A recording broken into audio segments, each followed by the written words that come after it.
সুপ্রিয় দর্শক, এবার অন্তর্বর্তীকালীন সরকারের নির্দেশে বাংলাদেশে তৈরি হতে যাচ্ছে বুলেট ট্রেন। ২০ মিনিটের মধ্যে ঢাকা টু চট্টগ্রাম। বর্তমান অন্তর্বর্তীকালীন সরকার বাংলাদেশকে নতুনভাবে তৈরি করার জন্য কাজ শুরু করে দিয়েছে। বাংলাদেশকে উন্নত রাষ্ট্র হিসেবে গড়ে তুলতে তারা নতুন নতুন মেগা প্রকল্পগুলোতে হাত দিয়েছে। আজকের এই ভিডিওতে আমরা বাংলাদেশের অন্তর্বর্তীকালীন সরকার যে সকল মেগা প্রকল্পগুলোতে হাত দিবে সেগুলো সম্পর্কে জানব। তাই বিস্তারিত জানতে ভিডিওটি না টেনে সম্পূর্ণ দেখতে থাকুন। বাংলাদেশকে উন্নত রাষ্ট্র হিসেবে গড়ে তুলতে অন্যতম একটি প্রকল্প হচ্ছে বুলেট ট্রেন প্রকল্প। এই প্রকল্পটি বাস্তবায়ন হলে মাত্র ২০ মিনিটে ঢাকা থেকে চট্টগ্রাম যাওয়া যাবে। বুলেট ট্রেন মানে হচ্ছে বুলেটের গতিতে চলা ট্রেন। প্রচলিত ট্রেনগুলোর থেকে কম সময়ে গন্তব্যে পৌঁছাতে অনেক কার্যকরী এই বুলেট ট্রেন। বিশ্বের সবথেকে উন্নত দেশগুলোর মধ্যে এই বুলেট ট্রেন ব্যবহার করা হয়ে থাকে। বেশ কয়েক বছর আগে বাংলাদেশে বুলেট ট্রেন চালু করার পরিকল্পনা করে বাংলাদেশ রেল কর্তৃপক্ষ।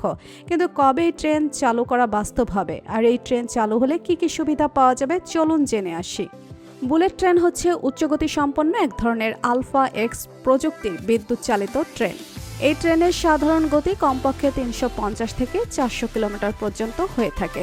পৃথিবীর সর্বপ্রথম বুলেট ট্রেন হচ্ছে জাপানি শিনকানসেন। ১৯৬৪ সালের ১ অক্টোবর এই ট্রেনের যাত্রা শুরু হয়, আর সেই সময় ট্রেনটির গতি ছিল ২০০ থেকে ৩২০ কিলোমিটার পার আওয়ার।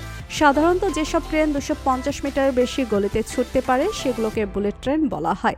এই ট্রেনগুলোকে অনেক সময় ম্যাগনেট ট্রেনও বলা হয়। এই ট্রেনগুলো চুম্বকের মাধ্যমে ভেসে যাতায়াত করে, যার কারণে রেলের সঙ্গে টাকার ঘর্ষণ কমে যায়, যার কারণে এই ট্রেনগুলো অনেক দ্রুত গতিতে ছুটতে পারে। বিশ্বের সবথেকে দ্রুতগতির ট্রেন এখন চীনে অবস্থিত, কিন্তু সবথেকে সফল এবং অর্থনৈতিক ট্রেন জাপানের শিনকানসেন।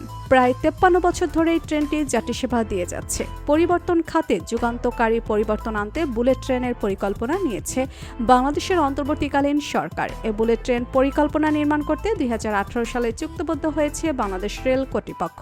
আর যে কোম্পানিটি বাংলাদেশ বুলেট ট্রেন প্রকল্পটি নিয়েছে চীন রেলওয়ে ডিজাইনার কর্পোরেশন। আর এই চুক্তি করতে খরচ ধরা হয়েছিল ১২০ কোটি টাকা এবং পত্রপত্রিকাগুলোতে খবর ছাপা হয়েছিল যে বাংলাদেশ বুলেট ট্রেনের যুগে পা রাখতে চলেছে। তো বন্ধুরা, বাংলাদেশে যদি বুলেট ট্রেন প্রকল্প নির্মাণ করা হয় তাহলে সেটা আপনাদের কাছে কেমন লাগবে জানিয়ে দিন কমেন্ট করে।